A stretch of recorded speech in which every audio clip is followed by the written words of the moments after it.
দশম শ্রেণীর মাদ্রাসা ছাত্রীকে যৌন হয়রানির অভিযোগ উঠেছে শিক্ষক ও সদর উপজেলা জামায়াতের আমির মাওলানা মোনায়েম হোসেনের বিরুদ্ধে। গত 15 সেপ্টেম্বর দুপুরে ক্লাস নিতে গিয়ে এক ছাত্রীকে একা পেয়ে শরীরের স্পর্শকাতর স্থানে স্পর্শ করেন মাওলানা মোনায়েম হোসেন। পরবর্তী সময়ে ওই ছাত্রীকে আবারও জোরপূর্বক চুম্বন করেন তিনি।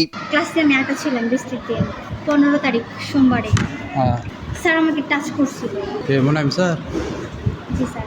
ছাত্রীদের অভিযোগ 15 সেপ্টেম্বর বৃষ্টির দিন দুপুরে শ্রেণীকক্ষে একা ছিলেন ওই ছাত্রী। ওই সময় সেখানে ক্লাস নিতে এসে মাওলানা মোনায়েম হোসেন তাকে বোরকার হিজাব খুলতে বলেন।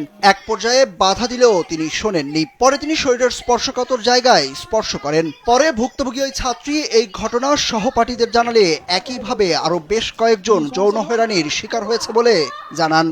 বসে আসলে ওখান থেকে উঠে আসে আমাদের মুখ ইচ্ছে করে খুলে দিতে, খুলে দিয়ে অনেক মনে করেন আমাদের হাত ধরে এইরকম করে গাল টেপে আবার পিঠে থাবা মারে, আরো অনেক আচরণ। ওনার আচরণ একদমই ভালো না, সাধারণ ছেলেদের মতো আচরণ করতো না। উনি গায়ে হাত দিত, উনি মুখ খুলতো, উনি হাত সবসময় গায়ে হাত দিত। গায়ে হাত দেওয়ার মধ্যেও তো পার্থক্য আছে নাকি? আমাদের আগের ব্যাচের থেকে শুরু হচ্ছিল, মানে আমার সাথে না, আমার ছোট ক্লাসের মেয়েদের সঙ্গেও হয়। এরা না ক্লাস 5 থেকে ক্লাস 10 পর্যন্ত। তো কেউ আমরা কাউকে বলার সাহস পাইনি সেদিন। মানে আমরা বলছি, সেদিন বলছি আমরা যে মানে আমাদের সাথে গল্প করতে করতে ছোটো মেয়েরা ছিল আমাদের সঙ্গে। তো তখন তারাও বললো যে আমরা গল্প করতে শুরু করবো যে আমাদের সাথে এরকম মোনায়েম স্যার আমাদের সঙ্গে করেছে, তো আমরা আমাদের মধ্যে আলোচনা করেছি। তো তখন ওগুলো মেয়েরা বললো আপু আমাদের সঙ্গেও ওইটা হয়েছে। তো আগের ব্যাচের পুরানের সাথে হয়েছে, কিন্তু কেউ তারা বলতে সাহস পায়নি।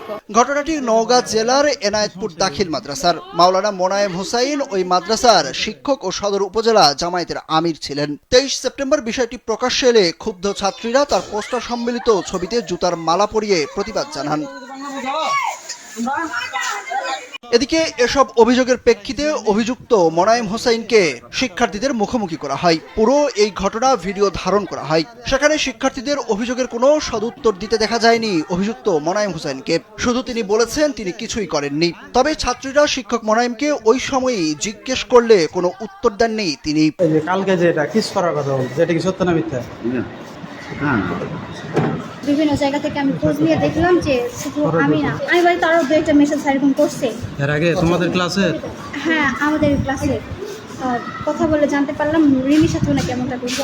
আমাকে বললো, আয়সা বললো যে মুখ খোলো। আমি বললাম না স্যার মুখ খুলবো না। তো বলছে খোলো সমস্যা নেই খোলো। অভিযোগের বিষয়ে জানতে চাইলে মাওলানা মোনায়েম হোসেনের মুঠোফোনে কল করা হলে তার ফোন বন্ধ পাওয়া যায়। আর জেলা জামায়াতের সেক্রেটারি অ্যাডভোকেট আ.স.ম. সায়েম জানান, উপজেলা জামায়াতের আমিরের বিরুদ্ধে ওঠা অভিযোগের প্রেক্ষিতে এরই মধ্যে তাকে দল থেকে বহিষ্কার করা হয়েছে। আমরা আমাদের তদন্ত কমিটি গঠন করছিলাম, সেখানেও আমরা পেয়েছি। হ্যাঁ, তো আমরা যেহেতু সেটা তিল পরিমাণ দর্শক আর যাই হোক, আমরা কাউকেই এই বিষয়ে ছাড় দেই না, এই জন্য তাকে আমরা থানা আমির থেকে বাদ দিই।